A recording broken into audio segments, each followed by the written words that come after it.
Comment identifier les besoins d'un client? Dans cette vidéo, je vais te donner quelques astuces si tu as du mal à comprendre et identifier les besoins des élèves, des clients que tu peux avoir en ligne si tu es freelance comme prof de FLE ou que tu aspires à devenir freelance. Avant de commencer, n'hésite pas à laisser un bon like, à t'abonner, à activer la cloche.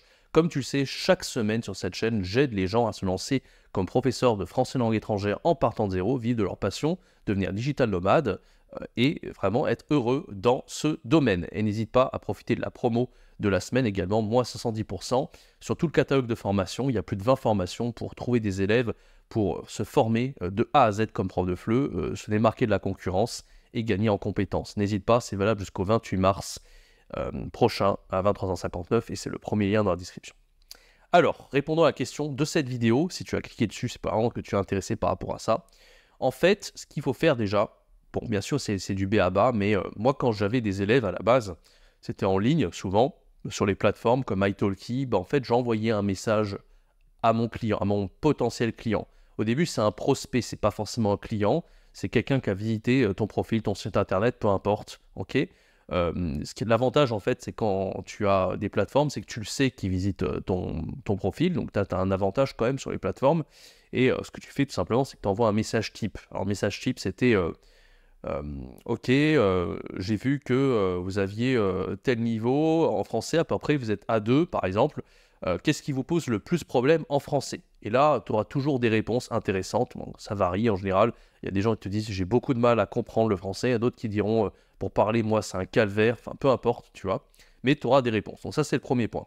Après, ce que tu dois faire aussi, ce qui est vraiment important, qu'il ne faut pas oublier, c'est quand tu as un apprenant, un étudiant, c'est que souvent il a du mal, lui, à comprendre lui-même ses propres problèmes. Je te donne un exemple tout bête, par exemple, allez, tu vois, mon père, il est ultra nul en anglais, il a peut-être... Désolé papa, mon père, il a un niveau A2 en anglais, il a du mal, tu vois, bon. Et bien souvent, il n'arrive pas à comprendre qu'est-ce qui pêche, en fait, en anglais pour lui. Il croit que c'est qu'il comprend mal, en fait.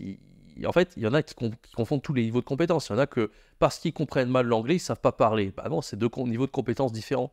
Moi, je dis, écoute, papa, en anglais, en fait, ton problème, c'est pas la compréhension, parce que quand on regarde des séries Netflix, tu comprends très bien. Ton gros problème, c'est pour parler, parce que tu n'as pas assez de pratique, en fait. Et quelqu'un qui pratique jamais, ben, il est nul, quoi.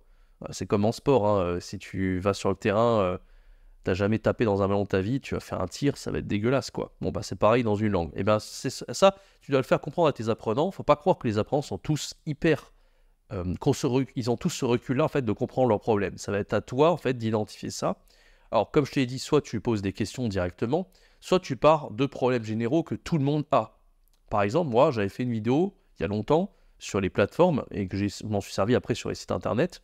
Je disais, ok, par exemple, j'ai remarqué que tous les apprenants avec le même problème en français, tu trouves que les Français parlent trop vite, je disais. C'est un problème, en fait, que tout le monde avait, parce que pour eux, c'est très dur de comprendre le français, parce que, bah, voilà, là, tu vois, comme je parle très vite, bah, pour un apprenant, ça serait beaucoup trop rapide, tu vois. Donc, essayer d'identifier, en fait, les problèmes que les apprenants, ils ont la plupart du temps, d'accord? Et souvent, bon, après, c'est pas toujours le cas, mais comme tu vois, ça, c'est un problème universel. Les Français parlent trop vite, tout le monde va s'identifier à ça, donc tu auras beaucoup plus de chances de comprendre les besoins de ton client et par conséquent de les convertir comme de tes prospects plutôt, et par conséquent de les convertir comme futurs clients. D'accord? Donc, traduire le problème que tu as à la base. Ok?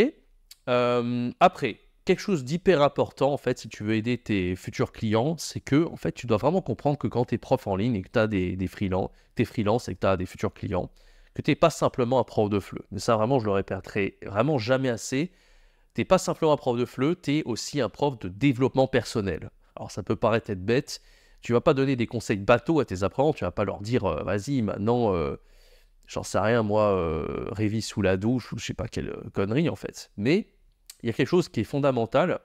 Tu vois, je reprends l'exemple de mon père. Un autre problème que mon père il a, pour lesquels il n'arrive pas à parler anglais, par exemple, bon, c'est pareil pour le français, hein, c'est que, en fait, il retient pas les mots. Il a une mauvaise mémoire de base et en fait, il révise jamais son vocabulaire.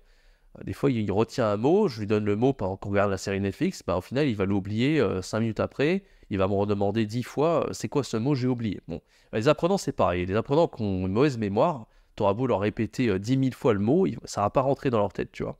Donc, c'est à toi de leur inculquer tes bases de développement personnel pour vraiment qu'ils progressent. Pour ça, c'est à toi de te former. Si tu ne connais pas tous les outils, j'en ai parlé dans une formation qui s'appelle Maître à outils FLE. D'ailleurs, elle est disponible à moins 70% de réduction dans le catalogue. Tu peux te la procurer pour ce prix. Et c'est vraiment une super formation. Enfin, c'est pas pour me jeter des fleurs, mais j'ai eu de très bons retours dessus parce que tu deviens pas simplement un prof de FLE, tu vas vraiment aider tes apprenants à progresser d'un point de vue dev perso.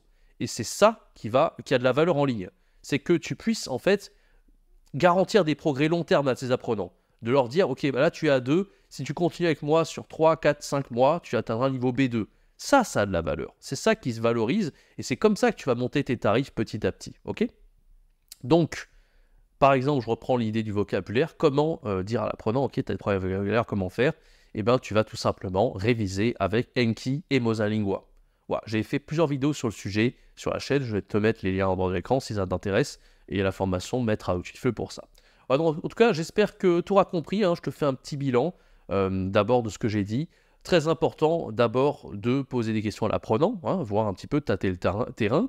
Ensuite, de partir des problèmes généraux que les apprenants peuvent avoir, parce que forcément, tu vas forcément viser juste si tu pars des problèmes les plus importants que les apprenants peuvent avoir. Si par exemple, tu n'enseignes que la phonétique, bon, bah d'accord, tu peux être spécialisé dans la phonétique, mais en tout cas, tu auras moins de gens qui...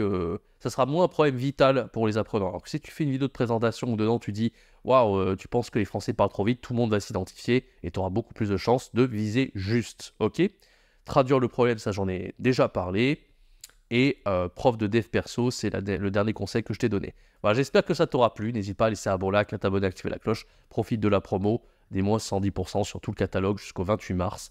Quant à moi, je te donne rendez-vous très bientôt pour une prochaine vidéo, un prochain podcast. C'était Jérémy. Ciao, bye bye.